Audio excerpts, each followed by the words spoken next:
সংস্থা আছেন, industrial police এবং গতি বাহিনী যারা গোয়েন্দা সংস্থা আছেন, তাদের প্রতি আকর্ষণ করছি যে ন্যূনতম মজুরি এই এলাকার মধ্যে কতগুলো গার্মেন্টস আছে, নাম বলে দেয় আপনাদের চিনবে। এই সমস্ত গার্মেন্টসগুলোতে সংকট হওয়ার সম্ভাবনা সবচেয়ে বেশি। এখানে তাৎক্ষণিক একটা ইউনাইটেড গার্মেন্ট আছে, এই গার্মেন্টসে ন্যূনতম মজুরি বাস্তবায়ন করে না, অতীত থেকে যাবৎ চল।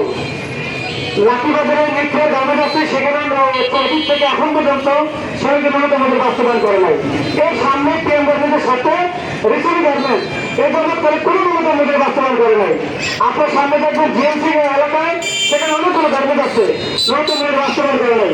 শীতেরগঞ্জে এরকম অনেকগুলো গার্মেন্ট আছে, দেখেন ন্যূনতম মজুরি বাস্তবায়ন করা নাই।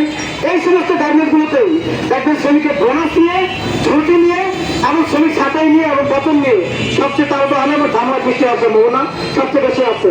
তাই সেনাবাহিনী গোয়েন্দা সংস্থা যারা আছেন, আপনারা প্রতি আবেদন রাখছি এই সমস্ত কারখানার প্রতি নজর রাখবেন, প্রয়োজনে মালিকের গ্রেপ্তার মনে করতে হবে আপনাদের, যাতে করে এদের সময় কোনো ধার জানারা না করে। আরেকদিকে আমাদের এই শ্রমিকরা বোনাস এবং বেতন নিয়ে যারা বাড়ি যাবে, তাদের যাতে কোনো চুরি ছিনতাই এবং তারা কোনো রাজনীতির মধ্যে না পড়ে, আইন শৃঙ্খলা প্রতি সে দৃষ্টি রাখবেন। আমাদের শ্রমিকরা শান্তিপূর্ণভাবে তারা বাড়ি যেতে চায় এবং বাড়ি থেকে তারা শান্তিপূর্ণভাবে এসে এখানে কাজ করতে চায়, তাদের ছাপাই এবং নিজের করে তারা করতে চায় না। সংগ্রামী ছাত্র বন্ধুগণ, আরেকদিকে আমরা দেখছি যে নিত্যকরণের দাম যে পরিমাণ বাড়ছে, আমাদের শ্রমিক এই টাকা দিয়ে তারা পাচ্ছে না। তাই ইফতারের আগে আমরা আমাদের এই সমস্ত সম্পর্কের কথা বলে আজকে মানবতা রেখে শেষ করছি।